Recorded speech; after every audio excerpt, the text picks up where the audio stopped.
I know. I said that the episode 11 was the last in this season, but this episode is going to be different. It's also going to be pretty short, and the reason I'm recording this, I was going to record really just a short message reminding you that there is no 12th episode, but as it turns out, there is.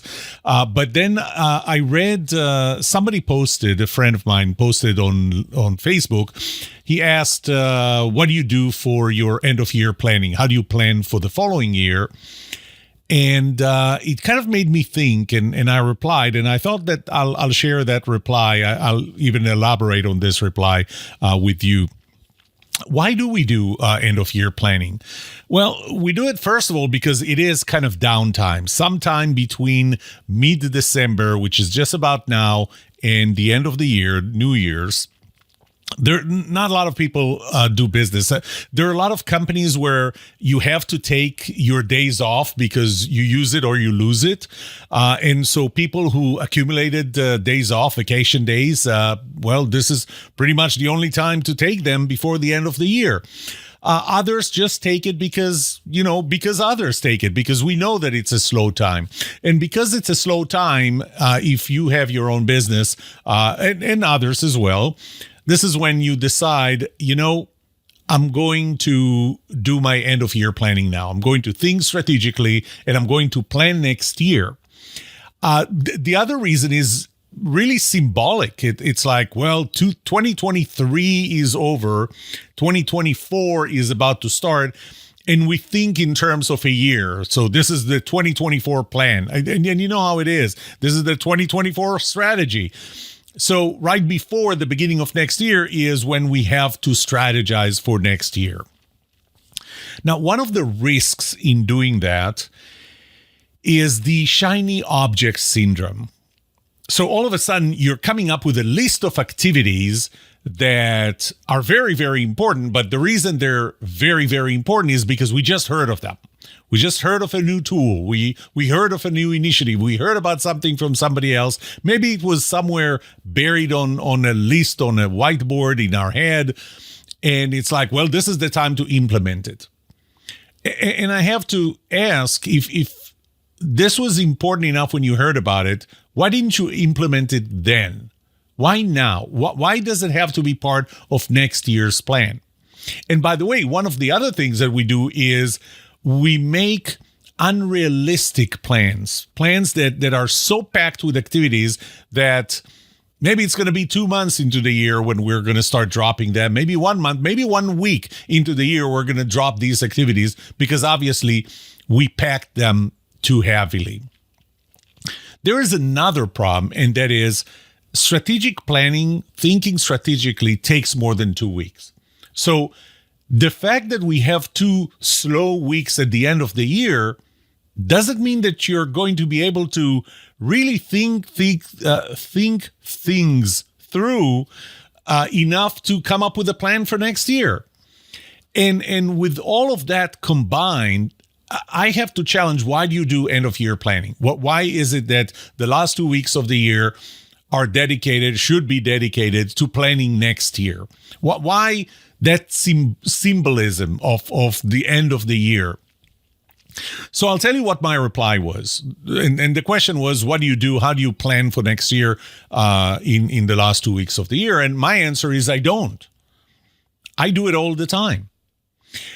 I change strategies or add activities or remove activities whenever something significant happens. So I'm going to give you an example. About 5 months ago, I think, several things happened at the same time. The first thing that happened was that I had just delivered, actually that was earlier in the year, I had just delivered a 2-day training session for one of the top SHRM, Society for Human Resource Management, an HR organization, association.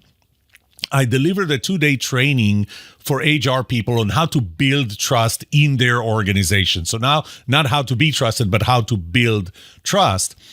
And, the demand was less than both me and the chapter expected. The next thing that happened was that I reached out to another SHRM chapter to schedule or put together a similar training workshop. And they got back to me and said that there was no interest by the board. And so I asked them why. And again, this is a training workshop on building trust in the organization, how human resource professionals can build trust in their organization, not just build trust in themselves. And the answer I got was, you have to understand our board is made of vice presidents of HR and CHROs, or chief HR officers. And I thought, well, those are exactly the people that need to think more strategically on how HR can play a role in building trust in the organization. And the executive director of that chapter said, well, not exactly. They said that building trust is not their top priority. That was interesting. And I asked, so what is the right priority, their top priority? And she said it's compliance. Compliance was the top priority for the top VP, the top HR professional in the organization.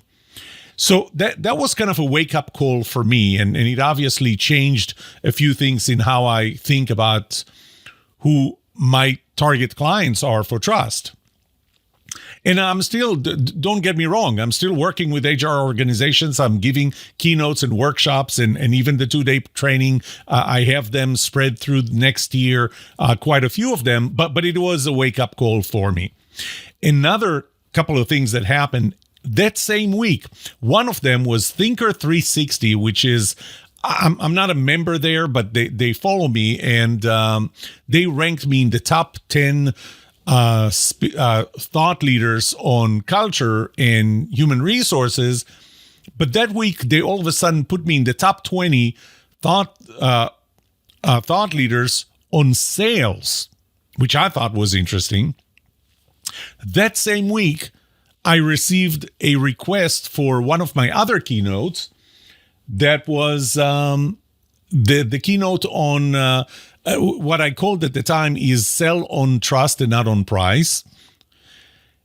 And I had lunch with a friend of mine who's Mark Hunter, I should mention the name, and he's a great speaker, keynote speaker, workshops on sales.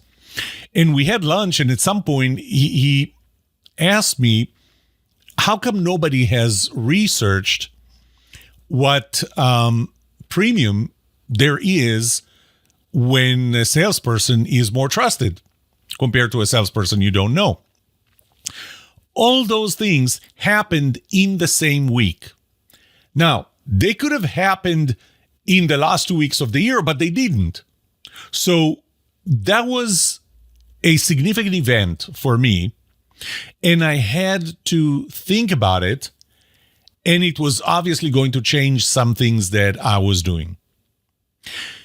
But I didn't wait until the last 2 weeks of the year, because that's when you do planning for next year.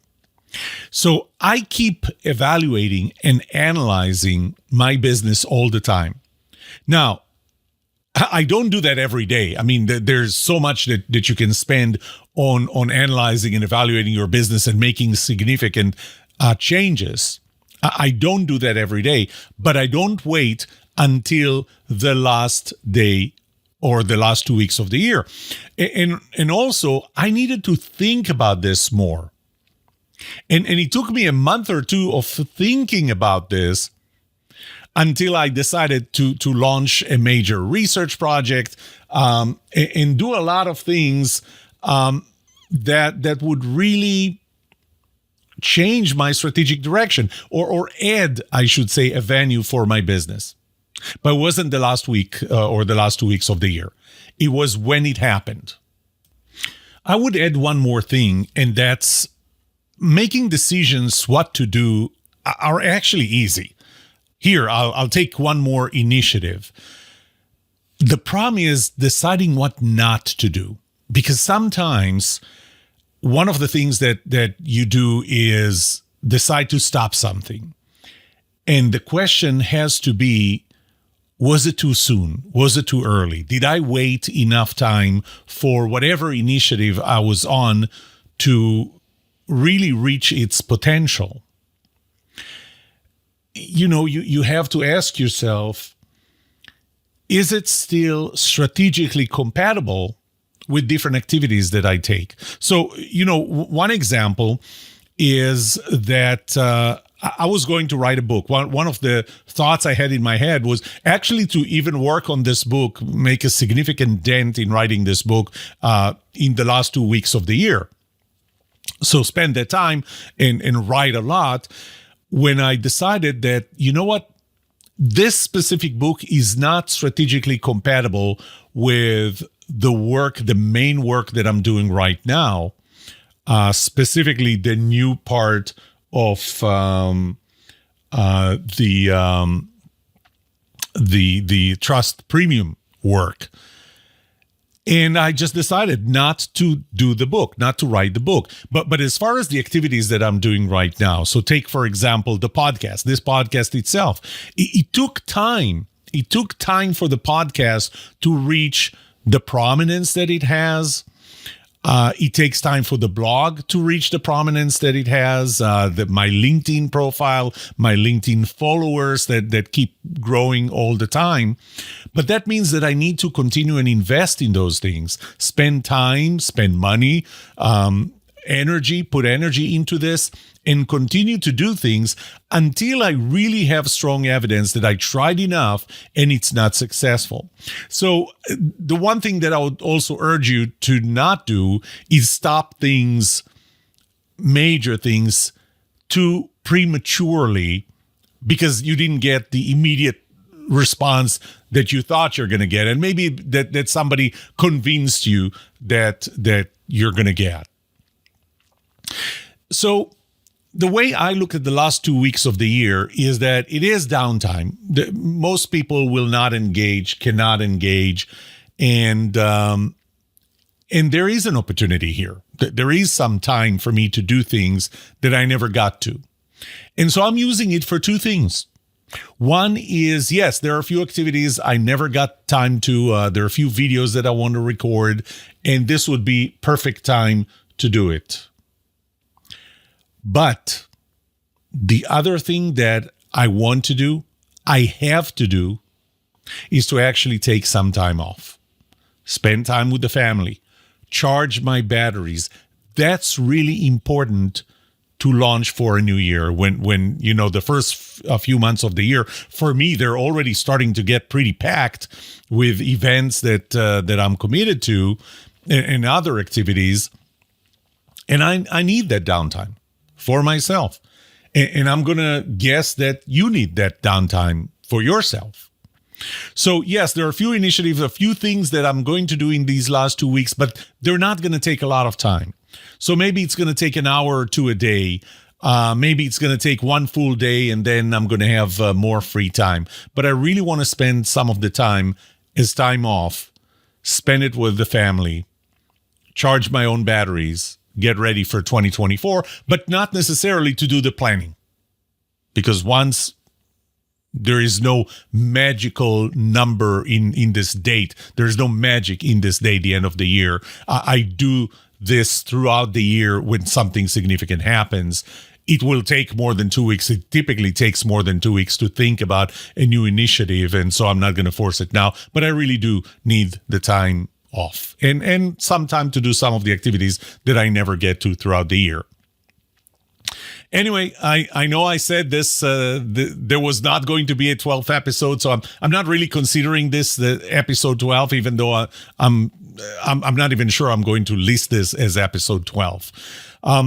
This is it for today. Have a great end of the year. Happy holidays. The first episode of season 12 will air on January 2nd. May trust be with you. This was The Trust Show.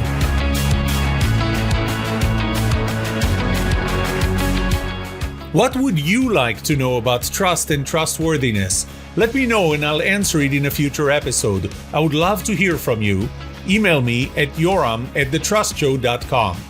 If you like this episode, subscribe to the show so you will automatically get notified when I release a new episode.